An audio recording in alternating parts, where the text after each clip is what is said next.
Appreciation isn't, do I like this, right? Appreciation is, what is the other person doing? They're doing something for me, whether it's exactly what I want or not exactly. Have appreciation for the fact that they love you enough or care for you enough to try to even do something for you. So that's a really great definition of appreciation. It's not for the thing that you have, it's for the reasons you have it.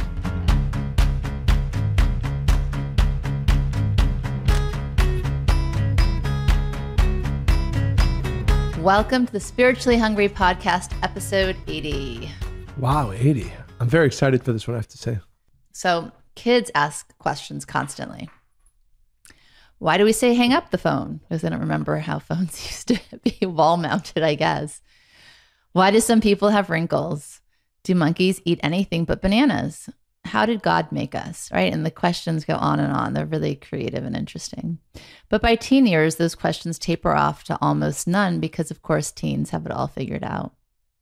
And when we evolve into our 20s and have the realization that we know nothing again, why don't we start asking more questions? I guess because we don't want to look stupid. On some level, ego is very involved at that point in our lives. It's been around for quite some time. I'm always very impressed by people, especially successful people who are looked up to by people they're on a conversation with, who somebody says a word and they don't know it. Most of us, our ego will not have the guts to have them, what does that mean? Or anything like that. Yeah, my father used to always, which I always really loved about him. I don't think I ever told him, but I guess he's hearing this somewhere. But when somebody would tell him something that he didn't know or he hadn't heard before, he'd say, "Is that right?" Like in such a his way, and then he'd sit back and he'd let them teach them something that he didn't know. Is that right? All right. So, and after maybe date number 6, we stop asking questions of our partners. I'd say maybe it lasts more than date number 6, but certainly after the first I think we year, ask questions, but not good ones. Or we don't why are you late? Why are you making me late? Or we don't wait for the answers. It reminds me actually when we went out on a date this last Saturday night. We went to a really cool place somewhere new, and do you remember there was a couple sitting behind you? It was like a piano bar type loungy thing, and I said to you, "I bet you they're on their first date." And you said, "How do you know?" And I said, "Well, first of all, she hasn't stopped talking and she's really excited to share about herself. And I can tell from his body language, because his back was facing me and his legs were squared in his back and he was really engaged, kind of leaning into her, that he really wanted to hear what she had to say." And I was like, "You're never really that enthusiastic unless it's a really good first date, maybe a good second." And when we left, I said, "I'm enthusiastic now." You're interested. And yes, because we have a healthy relationship, thank God. But there was energy coming off that table. So I wanted to see if I was right. So you went, you started your way out. I said, "I'm going to stop at this table," which is something I started doing later in life. I never used to do that. And I went over to them and I said, "I'm so sorry to bother you. I just have a question."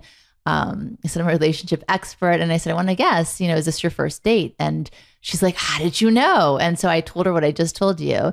And then she's like, "Wow." I said, "Well, it's looking pretty good." And then I asked them their signs. I guessed that right as well. And they happened to be our signs. He was Gemini Cancer cusp. And hers was a little bit flipped. She was Cancer, Moon in Virgo, and I'm Virgo, Moon in Cancer. So I gave him some advice and well wishes, but I don't know. If you ever hear this, let me know how it worked out. Okay, back on point. We assume we know what our partner is thinking, so we don't bother to find out. And I know you like this quote because you were surprised earlier today, actually. You saw it in my book, or Rethink Love. Perhaps Henry Winkler, otherwise known as the Fonz on Happy Days. Well, to the older listeners amongst us. But what he said it best. He said, assumptions are the termites of relationships. And that's really why it is, one of the reasons why it's really important to ask questions and continue to ask questions. Questions are powerful while assumptions are insidious. Instead of asking questions, we may be depending on assumptions we may have made years ago. Are we basing our actions on previous experiences and never questioning that those early experiences may no longer be relevant? I think that's a really important point, because we assume, I know them, I decided to marry them, I live with them, I see them every day, that we know. And absolutely, you do not know. I can tell you that, because we evolve and we change, and so do our motivations and intentions. And unless you're constantly checking in with each other to see what those are and how they're changing, you might be living together, but certainly not growing together. And I was just thinking as we were talking that when we take the opportunity to learn something deeper about our partner, it bonds us that much stronger. And unless you're doing this on a consistent basis, which means discovering something new, discovering something deeper about your partner, you're missing the opportunity to grow stronger and closer. Well, that's the positive, right? But at the very basic level, it also, when you don't ask questions, it allows for a lot of misunderstandings to occur. We create stories in our head. We create stories about our partner. So yes, on one level, you want to keep asking questions so you can grow together and that you can love each other even more, hopefully, like with the person sharing with you.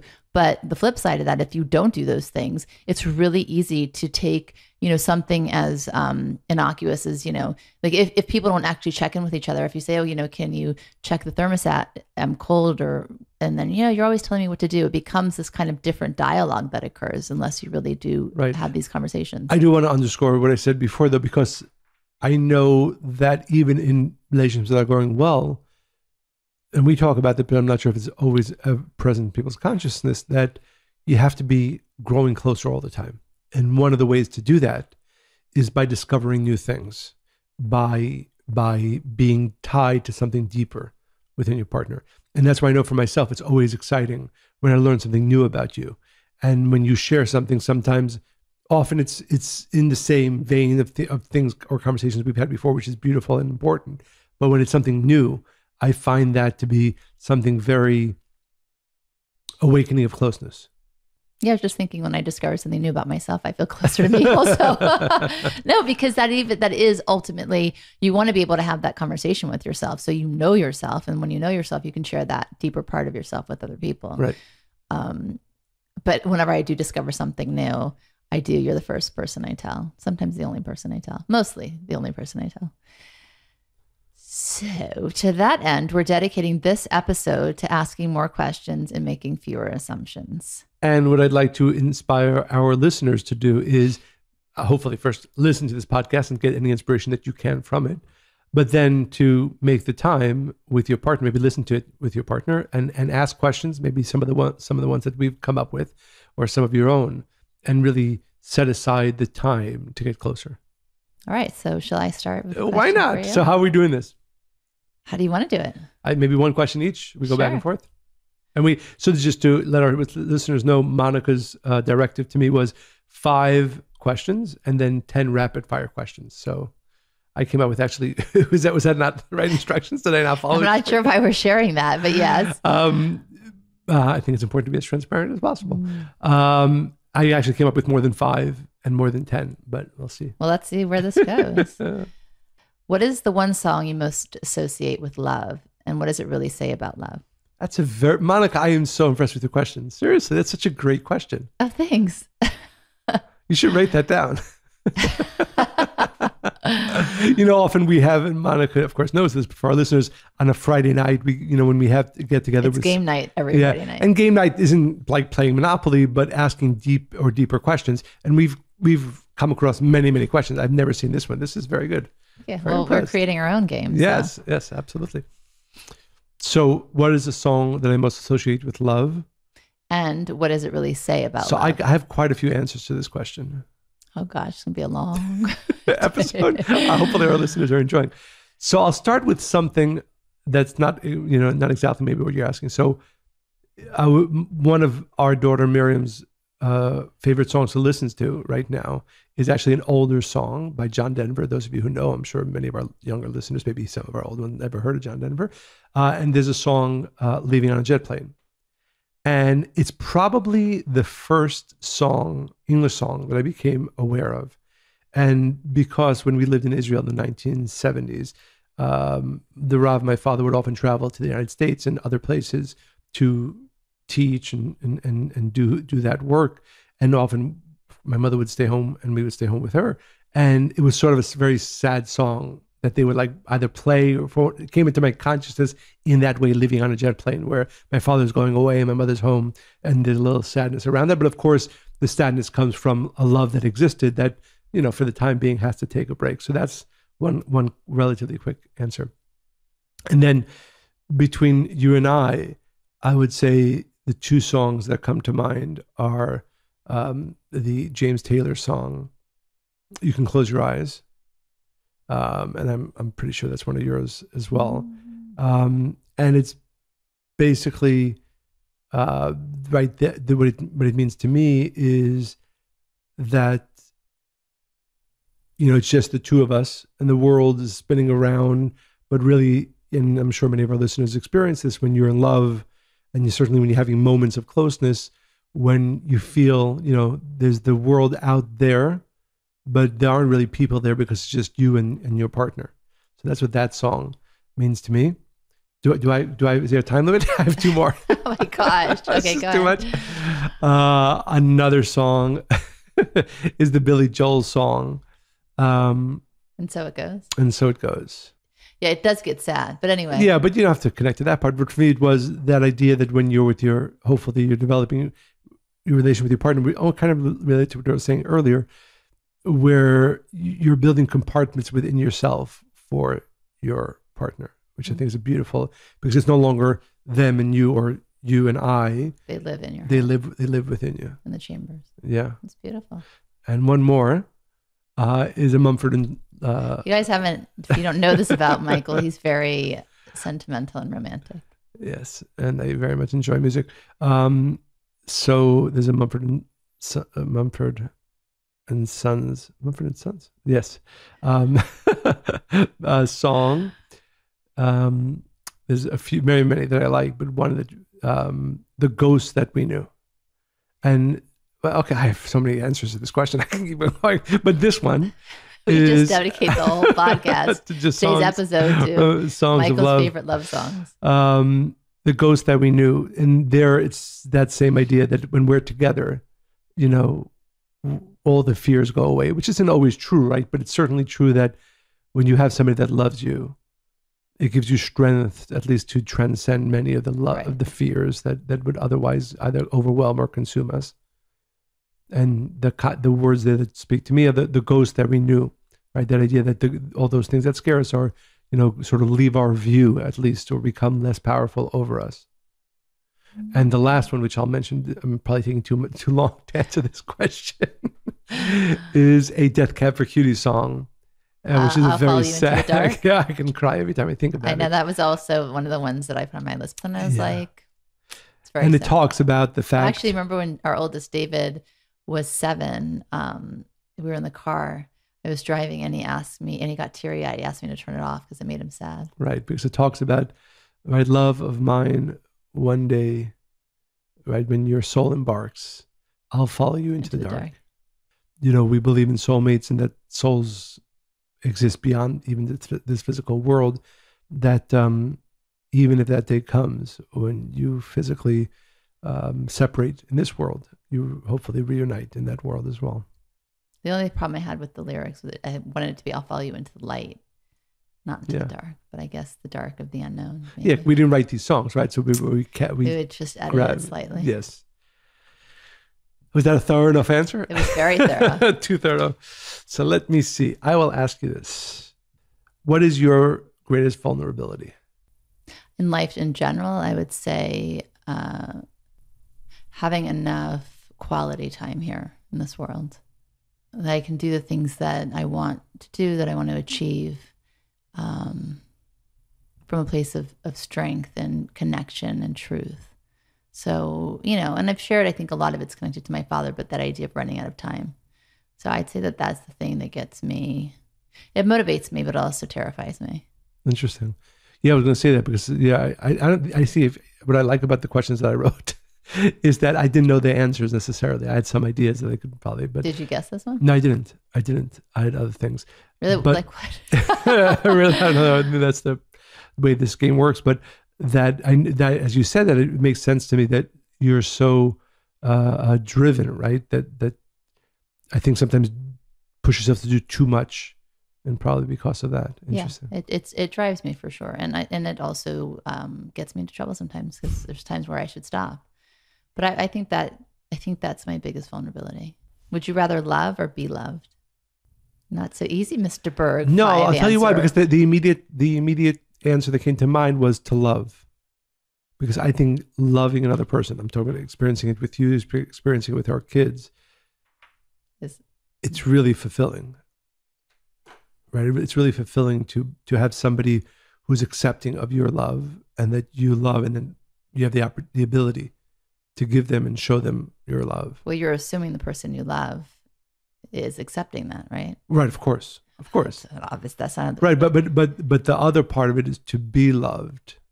That's not really true. And my kids and my close friends, I don't really care what people think about me, right? I'm very much mission driven, like what I believe I need to do in life and what effect that has on people. And I hope it's always a positive one, but not because then they will love me, but just because I want to have a positive effect. But you don't know how you would feel if you existed in a world where you were not loved, right? You happen to have always been in a nurturing, you always knew you were loved. That's true. By someone, your parents. I always knew I was loved by my parents, someone that we never went through life. There are times where we're more popular or less popular, perhaps, and that doesn't matter. But the concept of feeling love, I don't think, I'm sorry I'm answering your question, but I don't think you can really love unless you've experienced receiving love. And I think I think they go hand in hand. So I'm not even sure it's a fair question, I guess. Oh, so yeah, but still 2 points off Monica for that question. I like to see you try. Yeah, but I do. I do think, okay, I guess all I can say then for sure is that it's definitely a great feeling to love and have those accept your love, receive your love. I have a deeper question for you. Do you think that you could give love if you never experienced love? Oh, I don't think so. I don't think it's possible. Yeah, that's an easy, I think for me, that's an easy answer. It's only, not only received love, but also, and we've spoken about this before, seen love. Mm. I think what makes it easier for me to experience love, give love, is the fact that I've had very beautiful role models. And in this case, I would refer directly to my parents, where I saw real love. Between two people. I wonder, right? You know, somebody who grows up, which I think is probably the majority of people, who grow up in a home where they don't see consistent, deep, real love between their parents, it probably becomes more difficult in life to feel love, to give love. So you could take this in one or two directions. The first question that I wrote down is, what is the craziest situation that you've encountered in your counseling couples? That's the first one. And then the second was just in general, what's the craziest thing you've experienced or seen? Well, I've seen some real dysfunction in people, and relationships, but it really starts, I think, with what's going on in their head and their body, how they feel about themselves. I think the most destructive thing I've seen was someone who was married and really struggling with some addiction issues.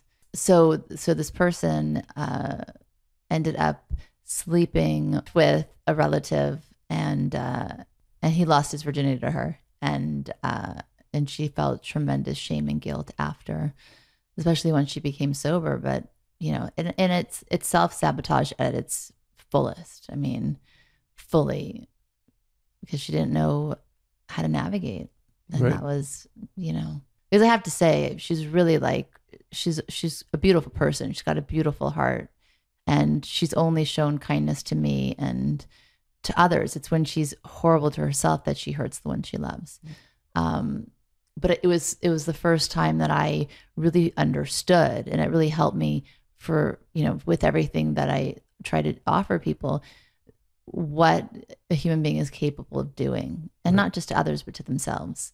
And it doesn't define you, but we have the ability to do things we'd never, ever imagine. Right.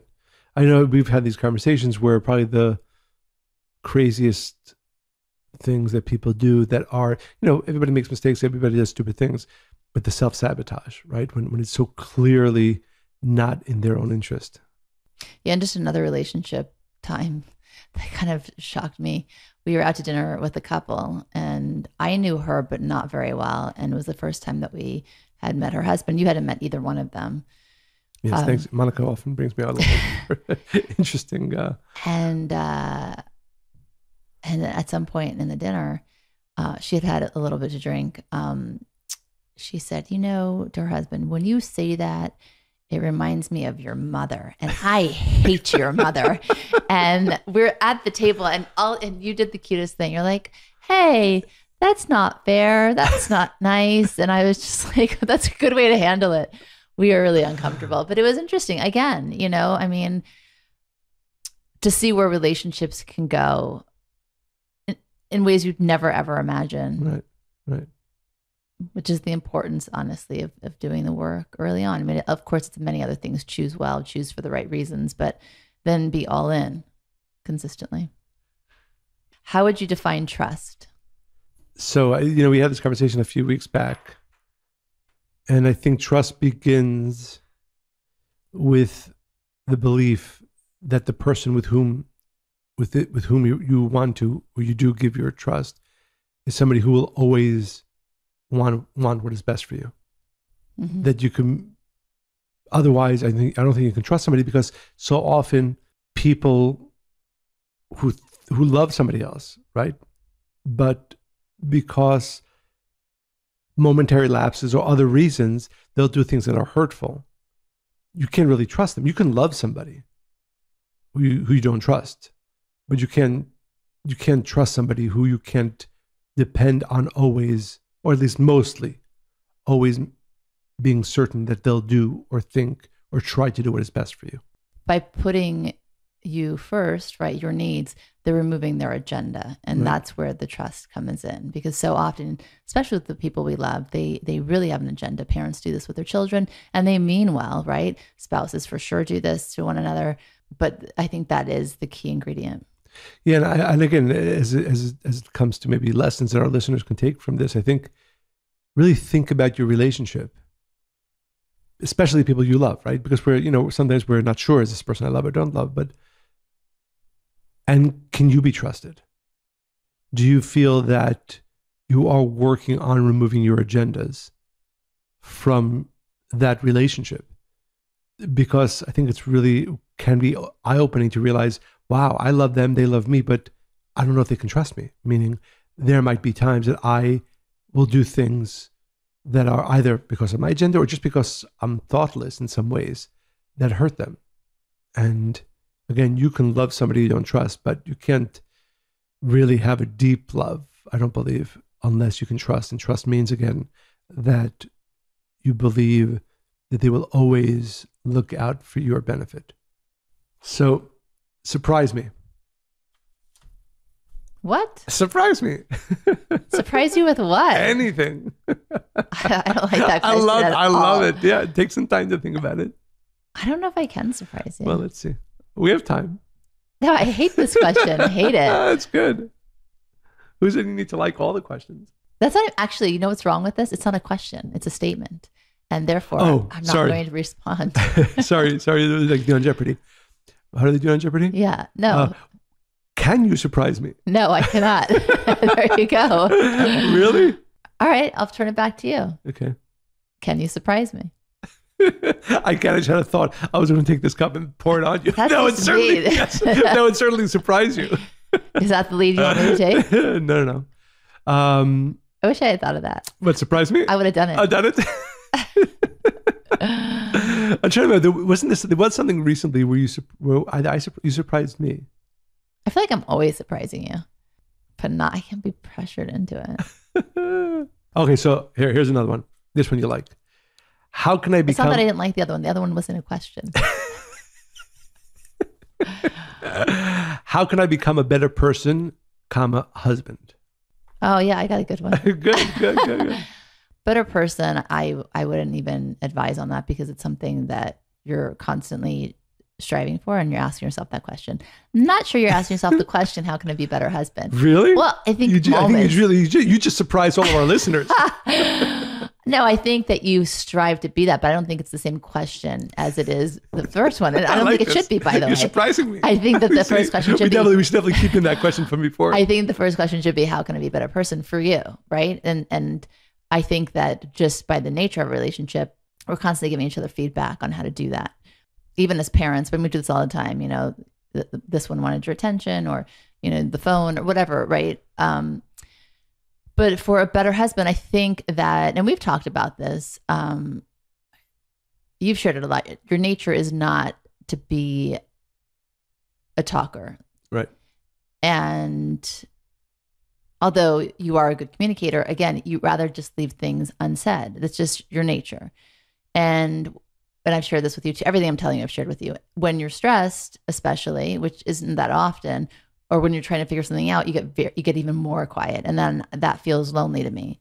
So, you know, and every now and again, we need to have like a wake up of like, I need. Again, I think you're surprising our listeners. I love this. I'm so happy I asked the previous more question. Michael. I need conversation, and I need, you know, share. And that's funny because especially now in our roles in the center, people would tell me something, and I'm like, oh, I didn't know this. Like, but I told Michael I thought he'd tell you, and not knowing that that's just not your nature. Anyway, you also don't gossip. It's not. You wouldn't even think to repeat something. You don't even actually remember it. It's like things come in and out. So I would think that just, you know, and I make the joke of like, oh my God, when we're old and gray, like you can be really quiet. Oh, right. I totally forgot about that. Yeah, I did. You often bring that up. So I think that for me to be a better partner would be that, you know, and you're aware of that. And I think you're trying, but you excel in all areas. You're like the best husband. So it's not a complaint. It's No. I'm very happy. Some feedback. I'm happy you've reminded me about this in the past and currently.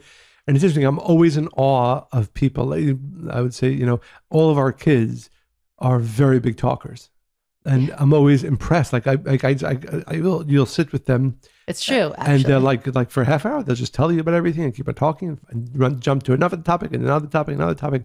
And I'm really in awe because that's completely the opposite of my nature, which is, yeah, if there's something important to say, I'd like to communicate it. Otherwise, you know, quiet. And my response to that is sometimes things are important. You don't realize they are until you talk about them. And what I would add to that. Wait, did you just hear that? No, I totally glossed over that. No, what I was going to say. Say it again. I did listen, but say it again. What did I say? Let me test you here. No, but because I was going to say. No, because you only value or deem certain things as important, and I don't agree with that. Right? I think that's just how you were raised, and I think you're studying very heady, deep wisdom your whole life. So in the context of that, very little is important, right? But you also are a human being, and you want to have human relationships, and you want to experience life in physicality. So, you know, and it wouldn't. I don't think before we were married, I don't think you really shared feelings or thoughts about yourself or anything. So you've come so far. Oh, thank you. But this is next level. So I'll say two things. Funny enough, today I was actually thinking about the idea that, you know, I do very much enjoy and think it's important to study very deep concepts. I was thinking about today that most of what I study, I can never explain. I can never speak to people about it because it's so deep, which is interesting. The second thing, you need to find a scholar friend. No. I'm very happy. I'm very much inspired. I know you don't want that. No desire. It's funny. Yeah. I don't know if you get to be by yourself. Yes. Yeah. But I think again, what you do remind me of, which is very important and very much appreciated and point taken, that again, like I said before, that one of the big things you taught me is that it's not about, you know, being a good husband. It's about how does the relationship grow stronger. And unless, thankfully, you naturally do this, unless you're really going out of your way, if in my case where it's less natural, to share even more than you would think necessary, this makes you closer. So it's not even so much is this an important, because that's the way my calculus is. Oh, is this something important to share with Monica or not? No. What are the things you can share so that you can get closer? And also, to your point, when couples don't do this, the other person feels very lonely in the relationship, and it's not obvious or understood. No, it really is that way. I just had a vision of us in rocking chairs in our 80s, you know. Yeah, I'm not going to be I'm going to be running in my 80s. No, but I know after you run, we sit down on the rocking chair and we talk. Sure. But the other thing is when couples don't do this, then they don't feel seen or heard. And then that really, really chips away at the relationship. And that's a very important point, again, for myself. And I would say probably for many of our men listeners. And I'm sure there are women who women know when you really are listening, when you're not. What did you say? What did you say? Women know. Oh, haha. Exactly. I'm so used to that. Again, you surprised our listeners. Describe the moment you realized you had fallen in love with me. Okay, let me give you a better one. I think you know the answer to that one. I was actually, as I was thinking of these questions, I was trying to funny for me here. I was trying to come up with things that I didn't know the answers to, but you want to answer that one? Yeah, I'm not sure I know actually. So, well, first of all, I think I mean, I know when you noticed me and I know when you felt Right. something, but fallen in love, that's something different. I think that's a constant process. I feel, and I share this, I think, relatively often with you, that I do often feel that I'm falling even more in love with you. Um, so, like you said, I think there's a moment that we know, in 1996, in my office in Los Angeles, we started having a conversation, and I noticed you in a way that I hadn't before. What is that movie, the Disney one? There's something here that hasn't been before with that with Something that Beauty and the Beast. Beauty and the Beast, yeah. But then from that moment on, I think it's a constant growth, and I think you never want you never want to stop falling in love with your partner. And then I know that for the past 24 and more years, I've had the blessing of being able to fall in love with you more and more all the time, and I really hope that I do the work, and that is a constant process. Okay, because that felt and sounded a little bit like self-promotion. Well, promotion for me anyway. Answer this one. Do you feel like your name suits you? It's interesting. I never, growing up, there are many names that I could point to that I like better than Michael, which is the Hebrew name, or Michael. But it Really? absolutely. What would that be? For instance, I love the name David more than the name Michael. And those listeners of us know our firstborn son, his name is David. I love the name Joshua more than I love the name Michael, our second son. But I feel completely that it's the name of my soul. And we often talk about this, that a name isn't sort of, parents sometimes say, oh, it's a nice name that we like. Really, what you're trying to do is trying to find, and I've had this conversation very often with parents who call me after the birth of their child, how do we go about naming? And Kabbalistically, it's really important because you're not, again, giving a name to a soul. You're trying to ascertain, feel, what is the name of this soul? And so for me, it's very clear that. So define your name for those that don't know.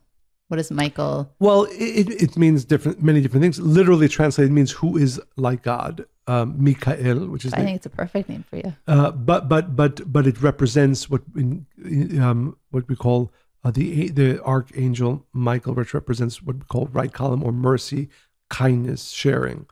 That's the energy of that name. So it's definitely. I'm happy my parents gave me that name because it's definitely the name of my soul. And again, it's not the name that I like the most, but it's certainly the name of my soul. I didn't surprise you there, did I? Did I? No, I didn't know that you liked other names growing up more, but it is your name. If you could change one thing about yourself, what would it be? Well, I've worked really hard to change many things. Well, it's the one I'm working on, so maybe that's why it's coming to mind. But I think it's to have more appreciation for what I have done instead of what I will do.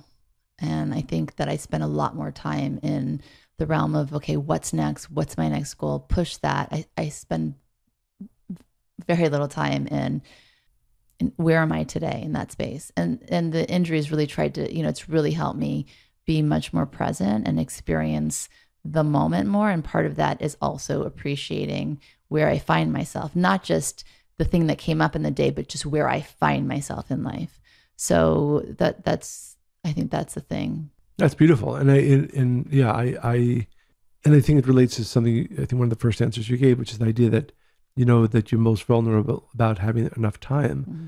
But what happens, because, I can say, I'm sure many of our listeners know that, the amount of people that you spend every week helping and the impact that you have. I think why it's so important, not as a way, and I know this is not the way you mean it, to feel good about yourself, but to appreciate the gift that the Creator has given you to be able to do that. I think what happens then is that it actually makes you a much more powerful person the next time. Yeah, you're able to do more. And from a stronger, exactly. If you think about Superman or whatever, like from your crypto, whatever it is, that force within you. And that grows by appreciating yourself more. We're watching Star Wars with Abigail now. And it's that energy, right? That life force. But I guess part of what we teach also is you don't know the potential of your soul, right? And you don't want to arrive at the pearly gates and say, oh, I could have been this and that. So but it's not. Right. But I think clearly, this is a really important point for you and for our listeners. that the more you take the time to appreciate what you've done, the more powerful you become. I guess also because I've made it a real point not to rely or need validation or even feedback at Well, this not from point. anybody else. No, This is right. from yourself. But this is the thing. So if you're not giving it to your, right, like, then if I'm not giving it to myself, right, because I'm always like, okay, what's the next level of where I'm supposed to be? So I'm not giving it to myself, and I'm also not paying attention to the external. It's just not there, right? So I have to learn to cultivate it for myself. But I really, and that's where I'm stuck. Oh, it's so sweet. I really love how vulnerable you're being right now. Oh yeah, but you know, No, but I think it's so because important. in my mind, no, it's just you and me talking. I know that's naive, also, but I really hope that you do work on that. Really, just it doesn't detract. It actually makes things stronger. okay. So now we have more questions for each other, but we don't have time. I don't need to get to them, but we are going to read some of them off and suggest that you do this with your partner or even yourself, just to see how well you know yourself. Yeah. Or with the best So they're friend. 1, 1, 1, 1. How many more do you have? I don't know. Go ahead. Okay. What drives you? What event from your childhood shaped you today? So I can answer. I can have a long conversation about that because many, some of which I wouldn't want to go on into in a podcast. But the one that comes to mind, which is I would say relatively light, when I was about 7 or 8 years old. In those years, we didn't have a lot of money, so like we would buy clothes in thrift shops, so we didn't really buy new clothes. And I remember we were living in Jerusalem. It was cold in the winters, and my parents were so excited. They went to the store and I remember the name of the store, and they bought the brand new coats, long coats for me and my brother. And I remember I hated Brand new? Yeah. It's like the first new piece of clothing they ever bought. They were so excited. So they gave them to us. We put them on and we went for a walk in cold Jerusalem, and I hated it. And I remember I had an attitude the whole walk. And we actually have, I don't even know if we still have the picture, but we had a picture. We were taking pictures of us. We have that picture. We do. And I made faces because I was so upset that I hated the coat. And I'm thinking it makes me, this is now It's over, painful this to hear over 40 years later. I'm knowing still, your parents, and especially Karen, probably I feel like so bad. So she forgave you, bad. I'm sure. Yeah, I'm sure she did. I'm sure both my parents did. But you know, and that's why one of the things that I just can't stand when I see it in any of our kids is any lack of appreciation. Because I remember how stupid that was then. Funny. And that shaped you today.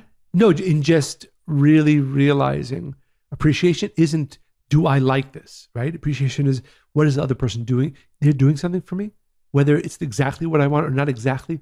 Have appreciation for the fact that they love you enough or care for you enough to try to even do something for you. So that's a really great definition of appreciation. It's not for the thing that you have, it's for the reasons you have it. It's kind of like a deeper, more expansive.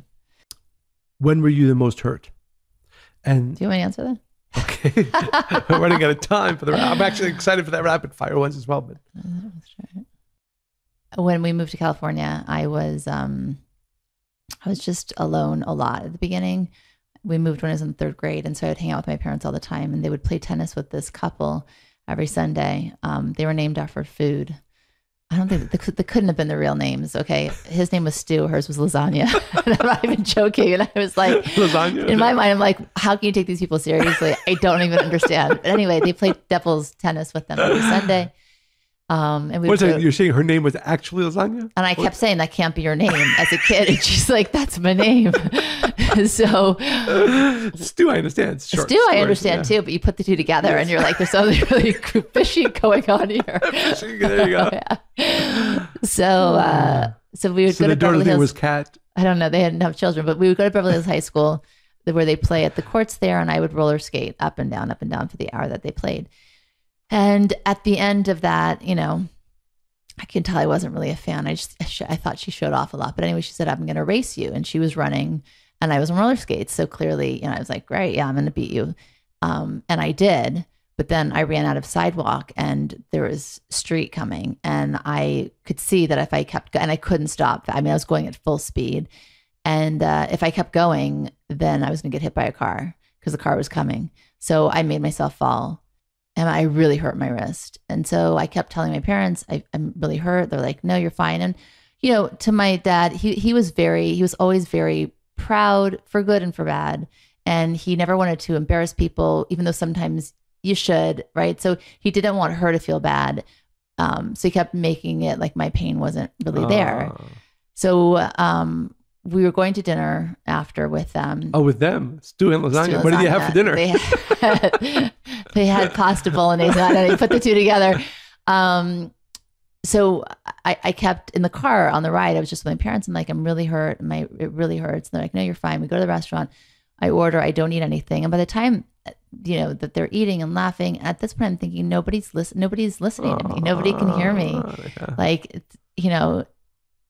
I don't nobody sees me. So I put my head down on the table, and I just and I had no appetite. At that point, they started to take things. But no, before that, the lasagna lady's like, well, maybe you should take her seriously. She looks hurt. My dad shook my wrist and said, no, she's fine.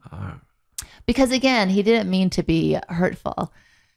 He was trying to look good to them. And it was just, that was his way, So I was so hurt though. And then of course they finally took me seriously, and I had a broken wrist. And I remember when we went to the emergency room, I just felt so validated. I was like, when I got the x-ray, I'm like, you see, I told you I hurt myself.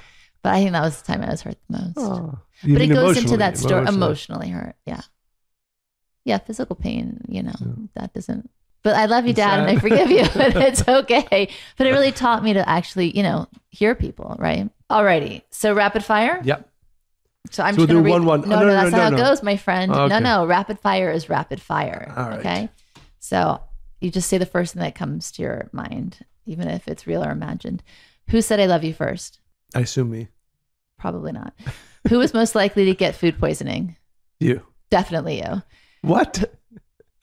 I eat more adventurously, but you have a and more also I wash stomach. my hands more. Okay. No, please. Okay. Who can run faster?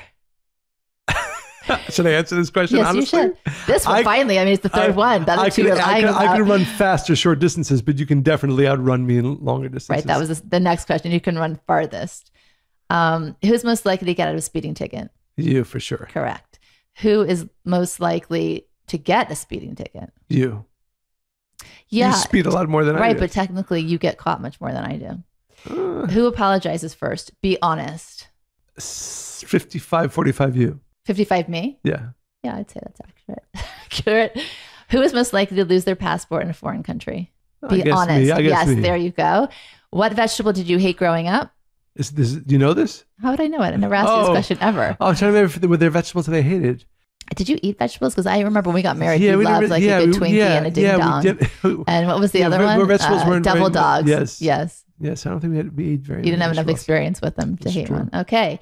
And do you prefer the beach or the mountains? Oh, definitely the mountains. I know that. There you go. That was easy. I hope yours are light and fun. Well, okay. Favorite movie? Pride and Prejudice. Favorite drink? Penicillin. Who's the funniest person? In our relationship? Funniest person, Gosh, there's too many. I don't know. I mean. Me? No, what are those, that comedian that we really like? We listen to with Miriam. The better question is who's funnier and who's funnier, me or you? Depends what you find funny. I'm funnier with words. You're funnier in actions. There you go. What's your favorite word? Schnast. Okay. I don't think that's it. Okay, you'll have another opportunity. What's your current inspiration? Children's books. What's your favorite crime? I don't believe in crime. That's not true.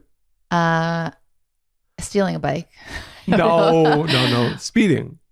Is that a crime? See, that's the thing. I didn't consider that a crime. It's against the law. Well, not really. What's your favorite derogatory word? Yeah, I can't say that. You can spell it out. F word. What makes you happy? You. I think we ended there. So that was fun. Yes. I hope our listeners, as I said, I was really excited for the recording of this podcast. I got to spend this time with Monica. I got the warm and fuzzy feelings going. For our listeners, and I hope you did receive some inspiration and love from this podcast.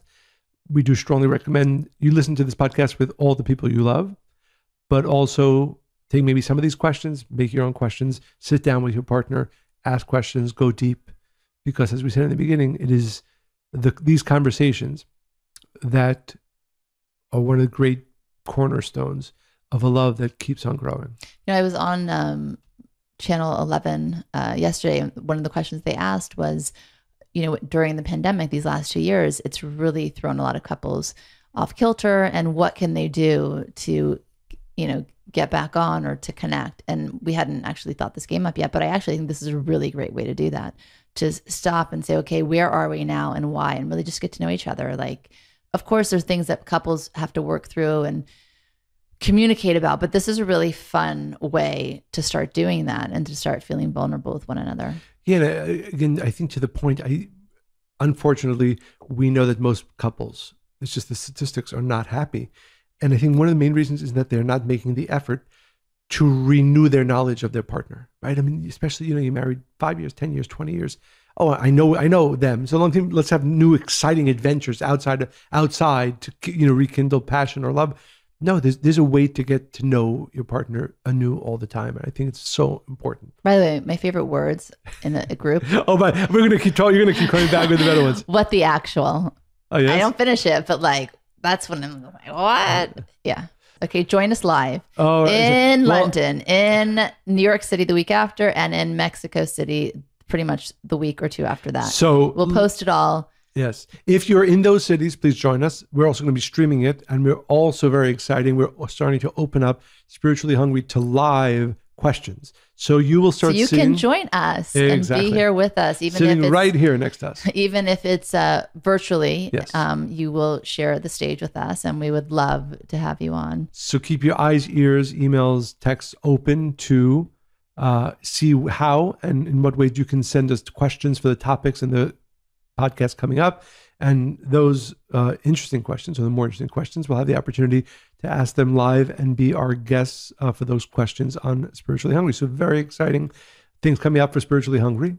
And as always, please continue to send your questions, comments to Monica and Michael at Kabbalah.com. And please make sure to continue to share this podcast with everybody you know. Go to Apple Podcasts and write 5-star reviews. And again, share this podcast anywhere you get these podcasts with all of your friends and family. And as always, I hope you enjoyed listening to this podcast as much as we really enjoyed recording it. Bye. Stay spiritually hungry.